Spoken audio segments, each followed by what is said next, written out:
नमस्कार। आपको पता होगा कि सुप्रीम कोर्ट का अरावली का करेक्टराइजेशन बदलने के बाद जो फैसला आया, उसके विरोध में राजस्थान में और उससे लगे राज्यों में फैसले का विरोध हो रहा है। और लोगों का ये मानना है कि इस स्टेप से जो अरावली हैं उनका अस्तित्व संकट में है। सबसे पहले जान लें कि जो सुप्रीम कोर्ट का आदेश है वह क्या है। सुप्रीम कोर्ट ने जो पर्वत है, जो जिसको माउंटेन भी कहते हैं, उसकी परिभाषा उन्होंने बदली है। और उन्होंने ये कहा है कि जो भी माउंटेन 100 मीटर से नीचे है, 100 मीटर से कम ऊंचाई का है, उसको उन्होंने शेड्यूल 6 से हटा दिया। कहने का अर्थ ये है कि अब उसमें जो किसी भी प्रकार के खनन की और किसी भी ह्यूमन डेवलपमेंट के लिए जो भी एक्टिविटी होती है, उसका जो प्रतिबंध था वो 100 मीटर से कम पहाड़ों के लिए नहीं है।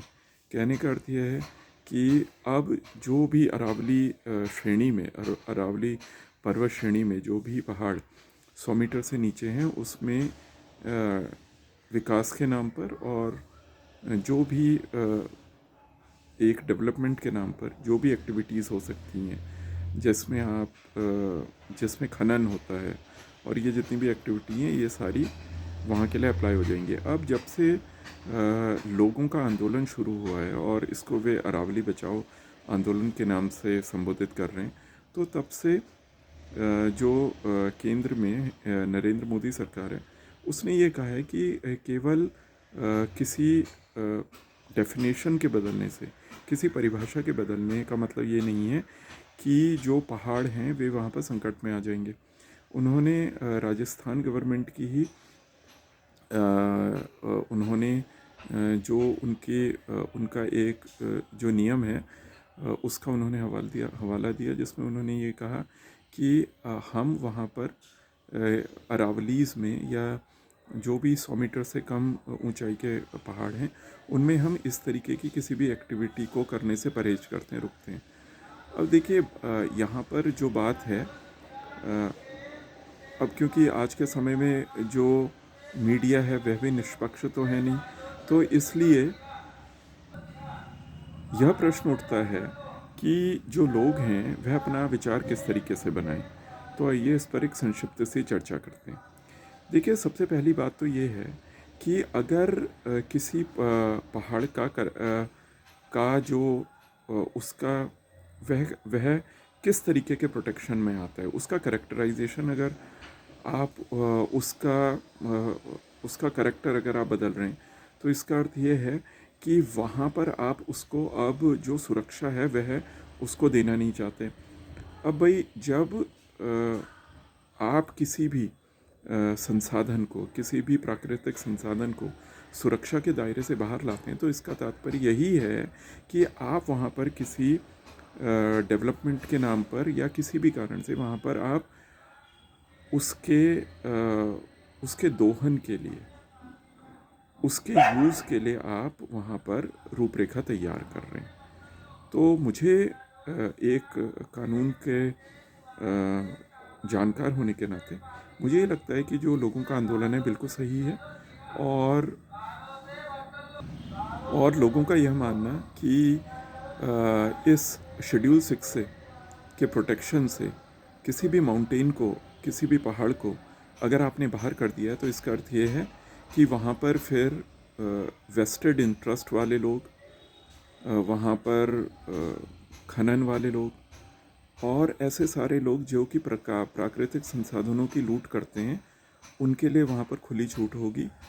इस विचार से मैं भी सहमत हूँ और मुझे ये लगता है कि जो लोगों का आंदोलन है बिल्कुल सही है और आंदोलन करने की आवश्यकता भी है। इसके अतिरिक्त जितने भी पर्यावरणविद हैं, जो पर्यावरण पे जिनका काम है, वे भी ये मानते हैं कि अरावली को अगर आप प्रोटेक्शन से हटा रहे हैं, तो इसके भारतीय उपमहाद्वीप के लिए दीर्घकालिक नुकसान हो सकते हैं। जो अरावली पर्वत श्रेणी है, वह माना जाता है कि वह करीब 2.5 अरब साल पुरानी है और ये सबसे प्राचीन पर्वत श्रेणी है पूरे विश्व की। और यहाँ पर आप ये भी समझिए कि इसको क्यों, इसमें जो लोग पहाड़ों से मुनाफा कमाना चाहते हैं, वे क्यों अरावली को सुरक्षा के दायरे से बाहर करना चाहते हैं। ये जो श्रेणियाँ हैं, इसमें आपको जितना भी आपके घरों में पत्थर लग रहा है, कमर्शियल उसमें पत्थर लग रहा है, ठीक है, ग्रेनाइट है, मार्बल है, ये सारा इन्हीं पहाड़ियों से। कभी आपका अगर राजस्थान की ओर दिल्ली से जाना हो तो आप मनेसर, इसके बाद आप ये देखेंगे कि वहाँ पर बहुत सारे पहाड़ लगभग आधे खनन करने के बाद उनको आधा कर दिया गया है और वे गोल पहाड़ हैं और उनको काट काट कर आधा कर दिया है।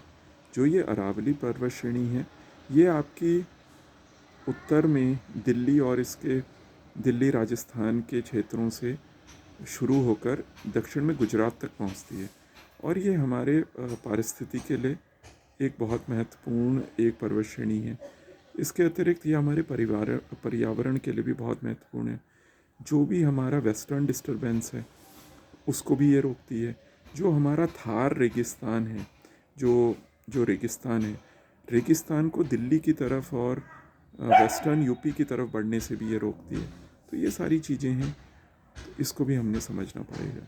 तो ये मुझे लगता है कि जो ये आंदोलन है वह बिल्कुल सही है और इसका लोग जो इस आंदोलन को कर रहे हैं, मैं उसका समर्थन करता हूँ। और इस तरीके से प्रकृति के दोहन को, पर्यावरण से खिलवाड़ का किसी को भी अधिकार नहीं है। तो ये संक्षिप्त से मेरी टिप्पणी थी। धन्यवाद।